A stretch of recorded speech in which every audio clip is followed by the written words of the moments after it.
നിങ്ങളുടെ ഫാമിലും വീട്ടിലും ഈച്ച ശല്യം കൊണ്ട് ബുദ്ധിമുട്ടുന്നുണ്ടോ? അങ്ങനെയാണെങ്കിൽ അത് മാറ്റിയെടുക്കാനുള്ള നല്ലൊരു മരുന്ന് ഞാൻ പറഞ്ഞു തരട്ടെ. ഇത് 5 ലിറ്റർ ഉണ്ടാക്കിയെടുക്കാനായിട്ട് നമുക്ക് 200 രൂപയെ താഴെ ചിലവുള്ളൂ. എന്നാൽ നമ്മൾ ഈച്ച മരുന്നെന്ന പേരിൽ ഇത് പുറമേ നിന്ന് മേടിച്ചിട്ടുണ്ടെങ്കിൽ ഏകദേശം 1000 രൂപ നമുക്ക് മുടക്ക് വരും. ഇത് 4 കൂട്ടം സാധനമാണ് ഇത് ഉണ്ടാക്കാനായിട്ട് വേണ്ടത്.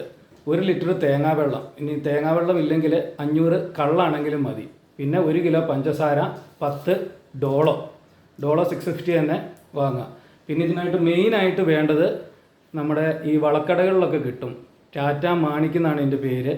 ഇത് 20 ഗ്രാമിൻ്റെ ഒരു പൗഡറാണ്. ഇത് 40 ഗ്രാം മേടിക്കണം, 2 പാക്കറ്റ് വേണം. അത് 5 ലിറ്ററിന് വേണ്ടിയിട്ടുള്ളത്. ഇനിയിപ്പോൾ വീടുകളിലേക്കൊക്കെ ആണെങ്കിൽ 1 പാക്കറ്റ് മതി, 2 ലിറ്റർ നമുക്ക് ഉണ്ടാക്കിയെടുക്കാം. പിന്നെ വേണ്ടത് ബാക്കി വെള്ളമാണ്. അങ്ങനെ 5 ലിറ്റർ മൊത്തം നമുക്ക് ഇതിനകത്ത് ഉണ്ടാക്കിയെടുക്കാം. ഇത് വേറെ ഒന്നും ചെയ്യാനില്ല, ഇതെല്ലാം കൂടെ ഒന്നിച്ച് വെള്ളത്തിൽ കലക്കി എടുക്കുക. എന്നിട്ട് ഫാമുകളിലൊക്കെ തെളിക്കുന്നവരാണെങ്കിൽ ഒരു 3 ദിവസം കൊണ്ട്, ഈച്ച ശല്യം കൂടുതലായിട്ടുണ്ടെങ്കിൽ നമുക്ക് 3 ദിവസം കൊണ്ട് കൺട്രോൾ ചെയ്തെടുക്കാൻ പറ്റും.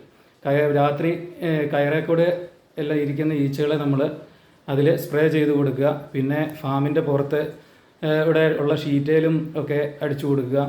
ഇനി വീടുകളിലൊക്കെ ആണെങ്കിൽ നമ്മുടെ വീടിന് പുറത്ത് ചാക്കുകളൊക്കെ നിരത്തിയിട്ട് ചാക്കയിൽ കൂടെ ഇത് സ്പ്രേ ചെയ്ത് കൊടുക്കുക.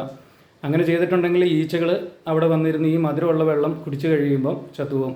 പിന്നെ ഫാമുകളിലൊക്കെ ആണെങ്കിലും ഇത് അത്യാവശ്യം കോഴിയുടെ മേത്തായാലും, ഇനിയിപ്പം പന്നി ഫാമുകളിലൊക്കെ ആണെങ്കിലും ഉപയോഗിക്കുകയാണെങ്കിൽ പന്നിയുടെ മേത്തോ കോഴിയുടെ മേത്തോ പിന്നെ ഇത് കുടിക്കുന്ന ഇച്ചിരി വെള്ളത്തിലൊക്കെ ഇച്ചിരി സ്പ്രേ ആയി എന്ന് വിചാരിച്ചുകൊണ്ട് യാതൊരു ബുദ്ധിമുട്ടും ഇല്ല. കോഴിക്കോ ഒന്നും യാതൊരു പ്രയാസവും ഉണ്ടാകുന്നതല്ല. അപ്പം ഇത് എല്ലാവരും ഒന്ന് പരീക്ഷിച്ച് നോക്കുക കേട്ടോ.